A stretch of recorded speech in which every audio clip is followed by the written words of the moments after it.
जैसे कि मैडम भाई मैं आपको बता रहा था सांचा रेडियो 90.8 एफएम पर और यस टीवी पर कि आज हमारे साथ में एक बहुत बड़ी शख्सियत मौजूद है और वो है पूजा कंबोज जी, जो कि जैसे मैंने आपको बताया कि ग्लोब हेरिटेज इंटरनेशनल स्कूल की प्रिंसिपल हैं, एनजीओ चलाती हैं, चैरिटेबल स्कूल चलाती हैं।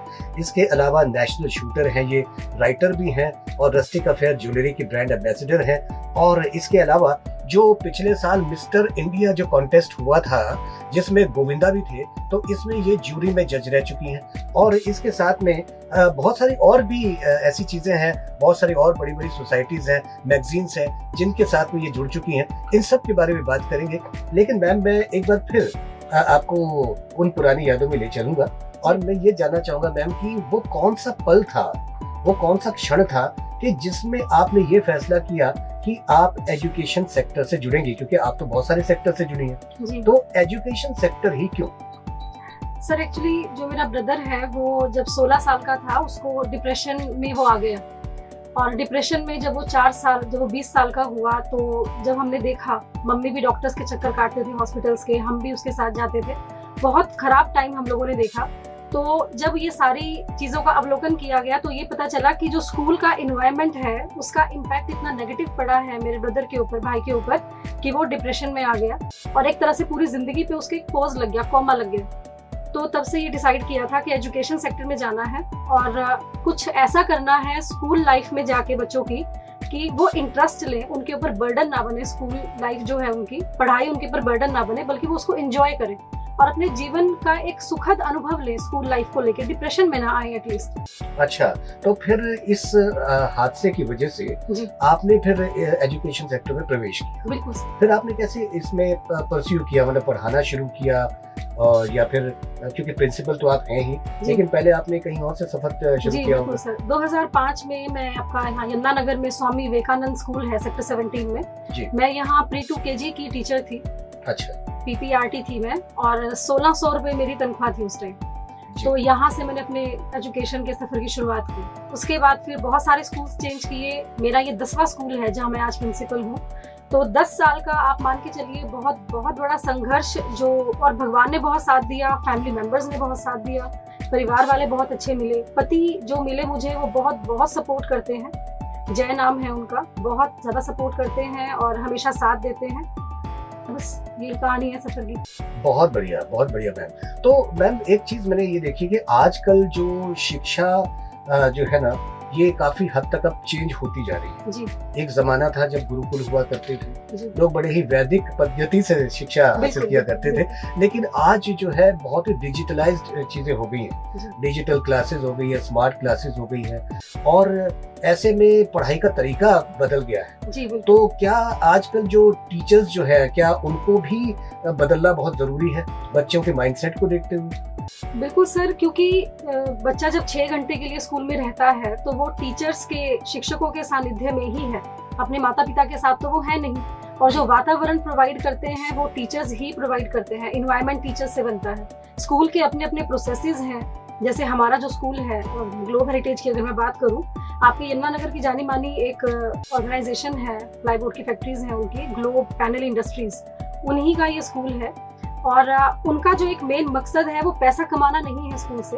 वो सिर्फ, जब मेरा इंटरव्यू हुआ तो उन्होंने यही बोला कि मैम स्कूल ऐसा बनाना है कि वाकई ही सोसाइटी में शिक्षा जाए, हमारा मकसद कोई पैसा कमाना नहीं है, पैसे कमाने के लिए फैक्ट्रीज बहुत है। अच्छा, ये जो चैरिटेबल जो स्कूल है जिनसे आप जुड़ी हुई है, जी, तो ये चैरिटेबल स्कूल में जो लड़कियों की जो शिक्षा है, ये लड़कियों को आप खास तौर पे प्रमोट करती हैं, उन्हें मोटिवेट करती हैं कि उन्हें कैसे आगे बढ़ना? सर एक्चुअली क्या है कि गवर्नमेंट स्कूल्स में हमारे प्रोजेक्ट चलते हैं एनजीओ की तरफ से। मेरे एनजीओ का नाम आभास है और आभास की तरफ से हम गवर्नमेंट स्कूल में प्रोजेक्ट्स चलाते हैं।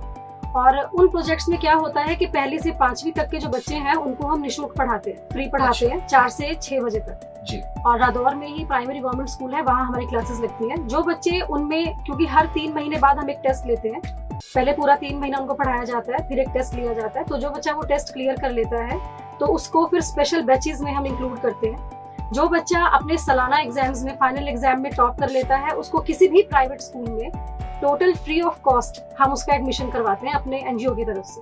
बहुत बढ़िया, बहुत खूब। और मैम अब हम आएंगे आपकी जो बाकी के जो आपके सेक्टर्स हैं, जिन सेक्टर्स में आपने नाम कमाया, ऊंचाई हासिल की, उनके बारे में भी बात करेंगे। मैम ये बताइए कि आपने पिछले साल जो जजिंग की थी जूरी में, जी जी मिस्टर इंडिया कॉन्टेस्ट, जिसमें गोविंदा भी थे, जी। मैम ये क्या कॉन्टेस्ट था और इसमें क्या आपका एक्सपीरियंस रहा? सर गोविंदा जी से जब मिले हम, mister India contest actually Delhi में हुआ था और फ्रॉम ऑल ओवर इंडिया उन्होंने कंटेस्टेड, जो भी उनका प्रोसेस रहा होगा शॉर्ट लिस्ट करना और जो भी उनके स्टेप्स रहे होंगे, हम फाइनलिस्ट जो थे हमारे 10, उनकी जजिंग पे हम गए थे।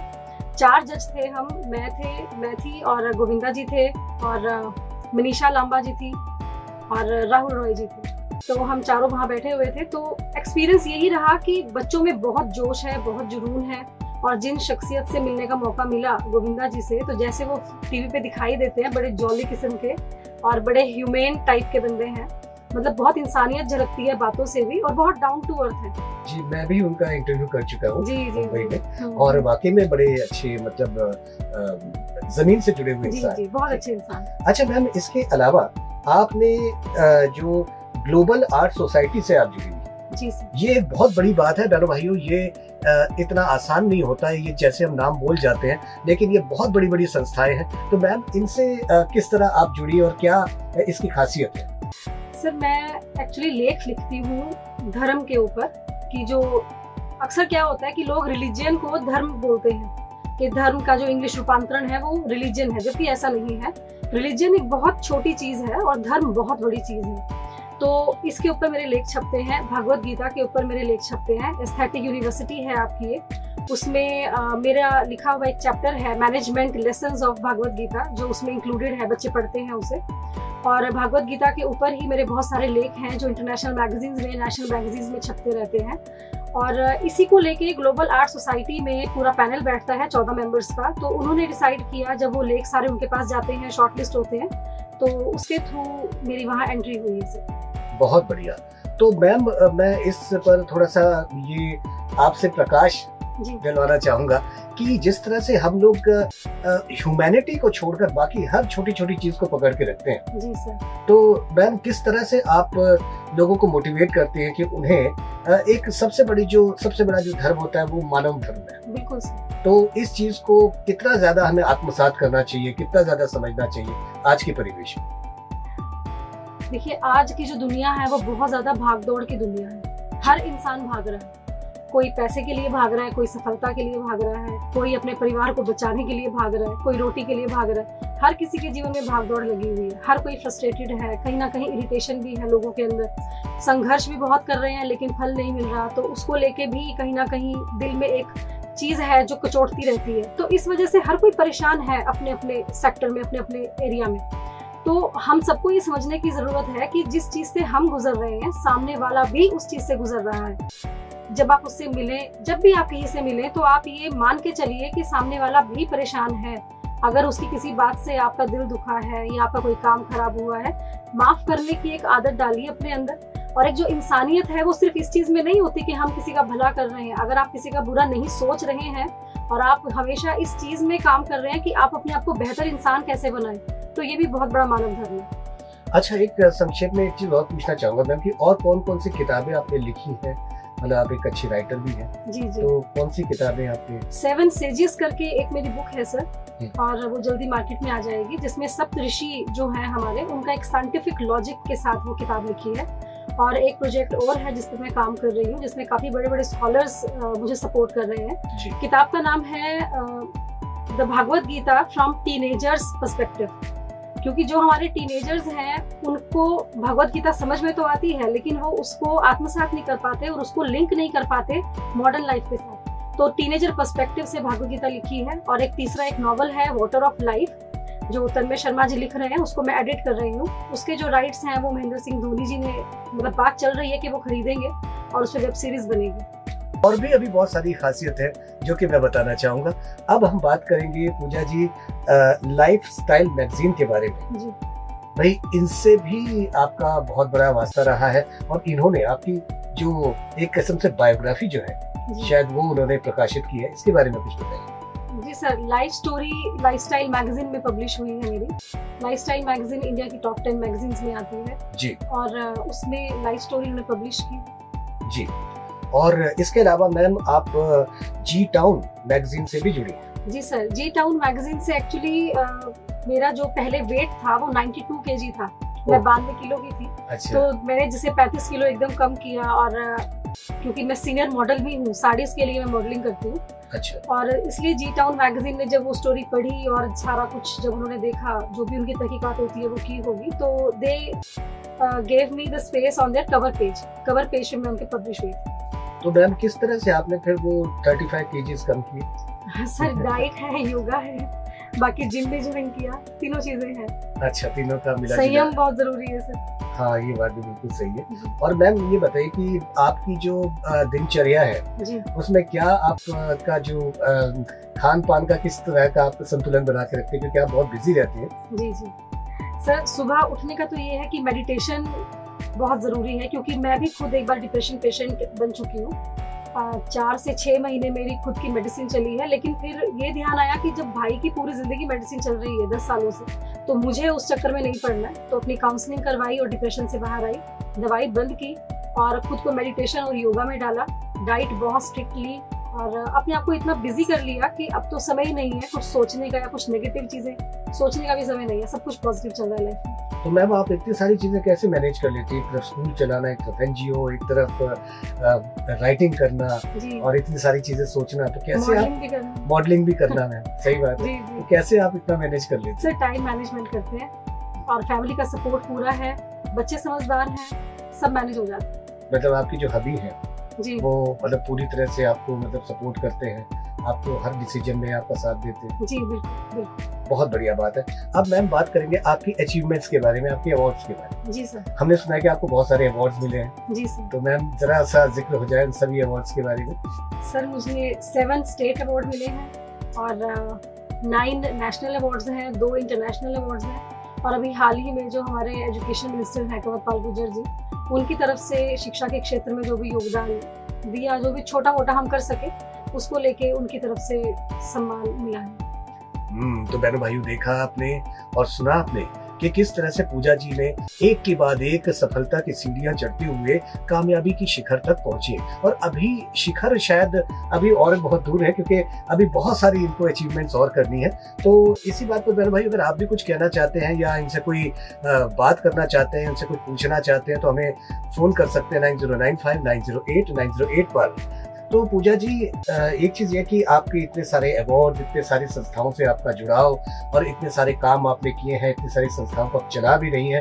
अब ये बात करते हैं कि फ्यूचर में मैम आपके क्या प्लान्स हैं, मतलब कि अपने कार्यों को आगे बढ़ाते हुए? देखिए, भविष्य तो किसने नहीं देखा, लेकिन फिर भी हम टारगेट सेट कर लेते हैं अपने, एक शॉर्ट टर्म टारगेट सेट कर लेते हैं कि हाँ इतने साल तक अगर जीवित रहे तो ये अचीव करना है, उससे आगे जीवित रहे तो वो अचीव करेंगे। ऐसा क्यों कह रहे हैं आप? तो जीवित रहेंगे। टाइम का तो नहीं पता होता ना कुछ भी।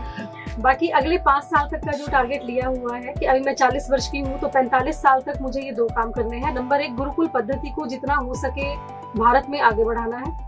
नंबर 2, जो हमारे महान क्रांतिकारी, जो हमारे महान राजा हुए, जिनको हमारी किताबों से बिल्कुल अलग ही कर दिया गया, बच्चे पढ़ते ही नहीं है उन शख्सियतों के बारे में, तो उनको, उनकी जीवनी को, उनकी बायोग्राफीज को एकेडमिक में इंक्लूड करना, और इसमें हम किसी हद तक सफल भी हुए हैं। मतलब कौन कौन सी आपने अभी तक?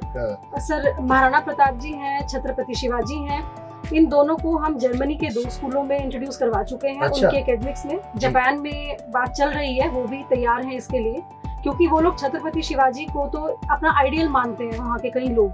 ये बड़ा विडंबना वाली बात है कि भारत में सम्मान नहीं मिलता इतना जितना बाहर के लोग हमारे जो महान राजा हुए उनको सम्मान देते हैं। सही बात है, सही कह रही हैं जी। अच्छा मैम, इसके साथ साथ एक बहुत बड़ी बात है कि आप संस्कृत से भी जुड़ी हुई हैं। जी बिल्कुल। और संस्कृत भाषा को भी आप काफी जबरदस्त तरीके से प्रमोट कर रहे हैं। जी सर। तो इसमें 2 सवाल उभरते हैं कि संस्कृत को ही क्यों और किस तरह से आप संस्कृत को प्रमोट कर रहे हैं? सर संस्कृत तो जननी है सारी भाषाओं की, और जननी को भूलना समझदारी नहीं होता, क्योंकि अपनी माँ को ही अगर भूल गए तो आगे आप अपनी पीढ़ी को क्या समझाएंगे। संस्कृत को प्रमोट करना, सिर्फ हम ही प्रमोट नहीं कर रहे सर, अगर आप विदेशों में देखें तो विदेशी लोग तो पागल हो चुके हैं संस्कृत को लेके, क्योंकि वो लोग हर चीज लॉजिकली एक्सेप्ट करते हैं, और संस्कृत को अगर लॉजिकली वो एक्सेप्ट कर रहे हैं तो मुझे नहीं लगता कि हमारे देश के लोगों को जरा सा भी अपना स्टेप बैक करना चाहिए इस चीज को लेकर। बहुत सही बात, हम भी संस्कृत पहले पढ़ा करते थे बचपन में, हमारी टेक्स्ट बुक्स में था ये सब चीजें, लेकिन अब जो है वो इतना भूल भाल गए कि अब तो बिल्कुल भी याद नहीं रहा। तो अगर कुछ थोड़ा सा अगर हो जाए तो संस्कृत में अगर आप गाने सुने, क्योंकि आजकल बहुत लोग एक्सपेरिमेंट कर रहे हैं संगीत को लेकर संस्कृत में। अच्छा। तो एक काव्य गोष्ठी हुई थी करनाल में जब मैं कॉलेज डेज में थी अपने, तो वहाँ मैंने अपनी प्रेजेंटेशन दी थी एक गाने को लेके। उस गाने की 1-2 लाइन मुझे याद है, अगर आप कहें तो। जी। रीति सुख सारे गतम अभिसारे मधुर मनोहर वेशम न कुरु नितंबिनी गमन विलंबन मनुसरतम हृदयेशम। बहुत बढ़िया मैम, बहुत बढ़िया, बहुत बढ़िया। और मेरे भाइयों, आप ये जान ही गए हैं कि पूजा कंबोज जी कितनी मल्टी टैलेंटेड है और इन्होंने क्या क्या अपने जीवन में अचीवमेंट्स किए हैं और अभी आगे भी बहुत कुछ ये करने वाली हैं। तो पूजा जी, इससे पहले कि हम इस प्रोग्राम को वाइंड अप करें और आपका धन्यवाद करें, मैं चाहूँगा कि एक छोटा सा शुभ संदेश आप हमारे सुनने वालों को दे, साझा रेडियो और यस टीवी के लिसनर्स को मैं 3 कैटेगरी में डिवाइड करना चाहूंगी। एक तो बिलो 20 जो हमारे बच्चे हैं अभी किशोरावस्था में हैं, दूसरे 20 से 40 के, और जो मैच्योर लोग हैं, हमारे समझदार लोग हैं, जोश से भरे हुए हैं हमारी कम्युनिटी में, और 40 अबव जो हम जैसे हैं, मैच्योर हैं, जीवन को समझ चुके हैं और फिर जीना शुरू कर रहे हैं। तीनों के लिए सबसे पहले कॉमन मैसेज तो यही मैं दूंगी कि जीवन बहुत बहुत खूबसूरत है, बड़ा लिमिटेड टाइम हम लोगों के पास होता है और इसको कभी वेस्ट मत कीजिए। टाइम को इस हिसाब से मैनेज कीजिए कि आपके सपने पूरे हो सके, और सपने पूरे करने के लिए बहुत जरूरी है सपने देखना।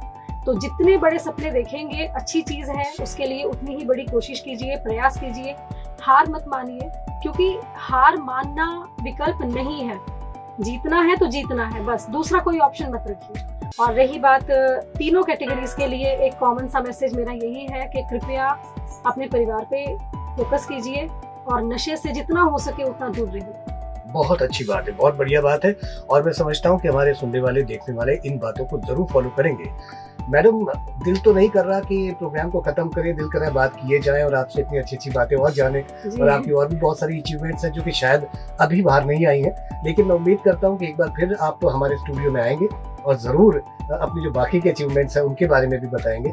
फिलहाल अभी आज के लिए यहाँ आने के लिए आपका बहुत बहुत बहुत बहुत धन्यवाद। मुझसे बात करने के लिए और इतने अच्छे श्रोतागण जो मिले हैं उनके लिए बहुत बहुत धन्यवाद आपका। थैंक यू मेरे भाइयों। अगले हफ्ते एक और शख्सियत के साथ होगा हमारा ये प्रोग्राम एक मुलाकात। तब तक के लिए आप सभी को साझा नमस्कार।